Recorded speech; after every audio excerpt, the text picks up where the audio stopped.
Society અને Shri Arvind memorial trust દ્વારા 3 દિવસીય પ્રદર્શનનું આયોજન કરવામાં આવ્યું છે। વડોદરા શહેરના દાંડિયા બજાર વિસ્તારમાં આવેલા શ્રી અરવિંદ નિવાસમાં મહર્ષિ અરવિંદ તેમના 13 વર્ષના વડોદરાના વસવાટ દરમિયાન આ ભવનમાં 6 વર્ષ રહ્યા હતા। અત્યારે શ્રી અરવિંદ નિવાસમાં શ્રી અરવિંદ સોસાયટી અને શ્રી અરવિંદ મેમોરિયલ ટ્રસ્ટ એવી 2 સંસ્થાઓ શ્રી અરવિંદ અને શ્રી માતાજીના કાર્યનો પ્રચાર અને પ્રસારનું કામકાજ કરી રહી છે। જે કાર્યના ભાગરૂપે શ્રી અરવિંદ નિવાસમાં આવેલા આરોગ્ય ભવન હોલમાં પ્રદર્શન યોજાયું છે।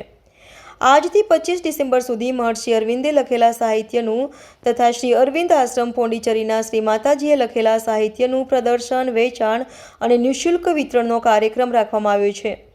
3 દિવસ સુધી પ્રદર્શન ખુલ્લું રહેશે। આ પ્રદર્શન, વેચાણ અને નિઃશુલ્ક વિતરણનો હેતુ જનમન સમાજ શ્રી અરવિંદ અને શ્રી માતાજીના આધ્યાત્મિક, સામાજિક અને શૈક્ષણિક કાર્યનો પરિચય કરવાનો છે। આ એક્ઝિબિશન શ્રી અરવિંદ નિવાસ, શ્રી અરવિંદ સોસાયટીના પરિસરની અંદર છે અને આ જે જગ્યા છે એને આરોગ્ય ભવન હોલ કહેવામાં આવે છે। આ એક્ઝિબિશન શ્રી અરવિંદના સમગ્ર સાહિત્યનું એક્ઝિબિશન છે।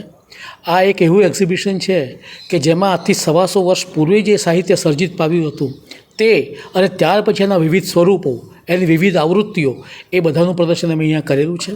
તદુપરાંત અમારી પાસે જે કંઈ પણ એના અનુવાદો છે, અનેક ભાષામાં થયેલા શ્રી અરવિંદના સાહિત્યના અનુવાદો છે તે પ્રસ્તુત કરેલા છે। શ્રી માતાજીના સાહિત્ય, એમની પોતાની રચનાઓ અને એના અનુવાદો અમે કરેલા છે।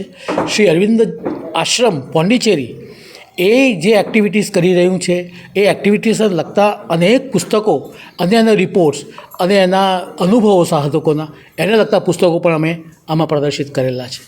તદુપરાંત અમારી પાસે એવા પુસ્તકો પણ આવે છે કે જે લોકો હવે કહે છે કે અમારે ત્યાં આની જરૂર નથી, તો એવા પુસ્તકોનું અમે વિતરણ પણ અહીંયા નિઃશુલ્કપણે કરીએ છીએ, જેથી એ યોગ્ય હાથમાં જાય અને એનું યોગ્ય સંભાળ લેવાય અને યોગ્ય રીતે એનું સંવર્ધન થાય।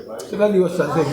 આ એક્ઝિબિશન આજથી શરૂ થયું છે, કાલે અને પરમ દિવસે એટલે કે 23, 24, 25 3 દિવસ ચાલશે। એક્ઝિબિશનનો સમય છે સવારે 10 થી સાંજના 7। નિઃશુલ્ક છે? નિઃશુલ્ક। આપનો પરિચય? હું કૈલાસ જોશી, અહીંયા મંત્રી છું।